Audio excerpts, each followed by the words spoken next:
नाशिक शहरातील एका गृहिणीवर आजच्या दुपारी घडलेली घटना अशा आश्चर्यकारक आणि चिंताग्रस्त ठरली आहे, तर याआधी चॅनलवरती नवीन असाल तर आत्ताच सबस्क्राईब करा. स्थानिक पोलीस आणि सामाजिक पर्यवेक्षक दोघेही खळबळले आहेत.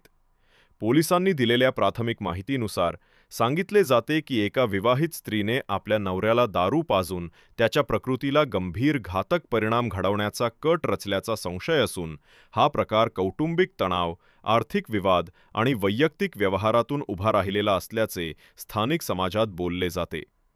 स्थानिक रुग्णालयात उपचारासाठी दाखल केलेल्या रुग्णाच्या प्रकृतीबद्दल डॉक्टर्सनी सांगितले की त्याला जठरावर तीव्र जखम होण्याचे आणि अंतर्गत विषबाधेचे लक्षण दाखवत होते व त्यावर तात्काळ प्राथमिक उपचार सुरू करण्यात आले. परंतु परिस्थिती गंभीर असल्याने पुढील तपास आणि उपचारासाठी रुग्ण महानगरपालिका सार्वजनिक हॉस्पिटलमध्ये हलवण्यात आला. या घटनेनंतर परिसरात गोंधळ आणि भीतीचे वातावरण पसरले आहे, कारण दारूचा वापर व घरगुती वाद यांचा थोडक्यात संगम असा आवाका तयार करतो की समजूतदारपणा आणि कायदा दोघेही प्रश्नाखालेला येतात. पोलीस अधीक्षकांनी तात्काळ निवेदन देताना सांगितले की सध्या ही बाब प्राथमिक तपासात आहे आणि तपासंतीच दोषारोप निश्चित केला जाईल. त्यांनी मात्र हेही स्पष्ट केले की सद्यस्थितीत कोणत्याही व्यक्तीवर आरोप नोंदवण्यापूर्वी सर्व पुरावे आणि वैद्यकीय अहवाल तपासले जातील, कारण चुकीच्या आरोपामुळे अनावश्यक गैरसोय निर्माण होऊ शकते.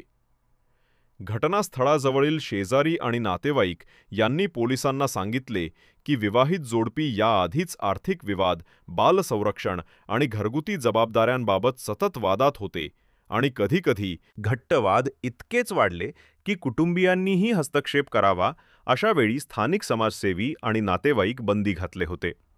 अनेकांना असा भासही होता की दारूचे सेवन हे आधीपासूनच दोघांमध्ये समस्या निर्माण करणारे घटक होते. परंतु सार्वजनिकपणे का आणि कसे हे रीतीने उघड झाले हे तपासण्यासारखे आहे. पुढे पोलिसांनी सांगितले की सध्या घरातील सीसीटीव्ही फुटेज, मोबाईल मेसेजेस, वैद्यकीय अहवाल आणि घरच्या विविध सदस्यांची घेतलेल्या साक्ष्यांची तपासणी केली जात आहे आणि त्याबरोबरच संशयिताचे आर्थिक व्यवहार व बँक व्यवहार यांची किनारपट्टीही सुरू करण्यात आली आहे.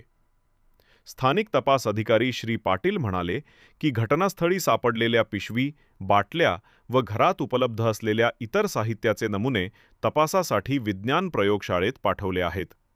परंतु त्यांनी हेही नमूद केले की वैद्यकीय सूत्रांनुसार मृत्यू होण्यापूर्वी अनेक वेळा क्लिनिकल लक्षणे व अहवाल एका विशिष्ट दिशेने इशारा देतात आणि या सर्व गोष्टींचा आढावा घेऊनच कोणताही निष्कर्ष काढला जाऊ शकतो.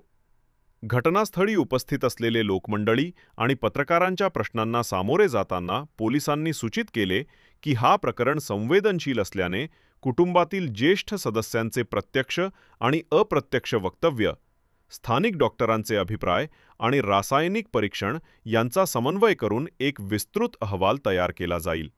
कुटुंबातील एका जवळच्या नातेवाईकाने नाव न घेण्याची विनंती करत सांगितले की पत्नी आणि नवरा यांच्यातील वाद काही महिन्यांपासून होते आणि दोघेही कामामध्ये अडचणी येत असल्याचेही ते म्हणाले. त्यानुसार घरात आर्थिक तणाव वाढला आणि मध्यंतरी कुटुंबियांनीही समुपदेशनाचे प्रयत्न केले. परंतु काही दिवसात परिस्थिती विस्मयकारक पद्धतीने कंट्रोलमधून बाहेर निघून गेली. स्थानिक सामाजिक कार्यकर्त्यांनी या घटनेवर दुःख व्यक्त करत म्हटले की अनेक वेळा घरगुती हिंसा आणि मानसोपचाराच्या गरजा अनदेख्या केल्या जातात. लोक व्यावहारिक समुपदेशन आणि मानसिक आरोग्याच्या सुविधांकडे दुर्लक्ष करतात आणि दारू किंवा इतर व्यसन या तणावदायी घटकांना सामोरे जाण्याची साधने बनवतात. त्यांनी सरकारकडून आणि स्थानिक आरोग्य केंद्रांकडून घरगुती व कौटुंबिक तणाव व्यवस्थापनासाठी जास्तीत जास्त कार्यक्रम राबवण्याची मागणी यावेळी केली. पत्रकार परिषदेत पोलिसांनी हेही स्पष्ट केले की जर संशय सिद्ध झाला तर संबंधित व्यक्तीविरुद्ध आवश्यक त्या कलमान्वये गुन्हा दाखल केला जाईल आणि नंतर आवश्यक त्या न्यायालयीन प्रक्रियेनुसार कारवाई केली जाईल. त्यात संभाव्य अंतरिम अटक, उपचारात्मक तपास आणि पुढे न्यायालयीन सुनावणी यांचा समावेश असू शकतो. या घटनेची कायदेशीर काटेकोर चौकट लक्षात घेऊन स्थानिक वकिलांनी सांगितले की अशा प्रकरणांमध्ये फौजदारी आणि नागरी दोन्हीच प्रकारचे दावे शक्य आहेत. फौजदारी तक्रारीत प्राणहानी किंवा प्राणाला धोका पोहोचवण्याचा आरोप, तर नागरी बाबतीत नुकसान भरपाई, कुटुंबियांच्या संवेदनशीलतेचे उल्लंघन आणि आवश्यक मदतीविषयी अनुल्लंघन अशा बाबींचा समावेश होऊ शकतो. स्थानिक आरोग्य अधिकारी म्हणाले की रुग्णाच्या आरोग्य स्थितीवर उपचारकांनी सतत लक्ष ठेवले आहे आणि आवश्यक तपासणी जसे की रक्तपरीक्षा, यकृत कार्य, लिव्हर आणि किडनीचे परीक्षण तसेच संभाव्य विषबाधेच्या संदर्भातील विशिष्ट चाचण्या त्या प्रयोगशाळांमध्ये पाठवल्या गेल्या आहेत. वैद्यकीय अहवाल येताच त्यानुसार पुढील निर्णय घेण्यात येईल. स्थानिक महिला संघ आणि नागरिक संघटनांनी एकत्र येऊन अशा प्रकारच्या घटनांवर तातडीने लक्ष देण्याचे आवाहन केले आहे आणि ते म्हणाले की घरातील कोणतेही तणाव किंवा असुरक्षित वातावरण असल्यानंतर लगेच नजीकच्या पोलीस स्टेशन किंवा मदत सुविधांशी संपर्क करावा. त्यांनी असेही म्हटले की दारू किंवा इतर व्यसनापासून व्यावसायिक सहाय्य आणि पुनर्वसन यासाठी स्थानिक स्वयंसेवी संस्था औद्योगिक आणि सामाजिक सहाय्य देऊ शकतात. घरगुती हिंसा प्रतिबंधक कायदे आणि नियमन यांचे पालन करण्याबाबत स्थानिक प्रशासकीय अधिकारी आणि पोलीस यांनाही आव्हान देण्यात येत असून त्यांनी आश्वासन दिले की पुढील तपासात कोणत्याही प्रकारच्या लापरवाहीला स्थान देणार नाहीत. घटनास्थळी एक किरकोळ गुन्हेगारत्वाच्या छायेतून बाहेर पडलेला सकारात्मक पैलूही नोंदला गेला. अनेक शेजारी आणि समोरच्या कुटुंबांनी तातडीने रुग्णाला जीवित ठेवण्याचा प्रयत्न केला.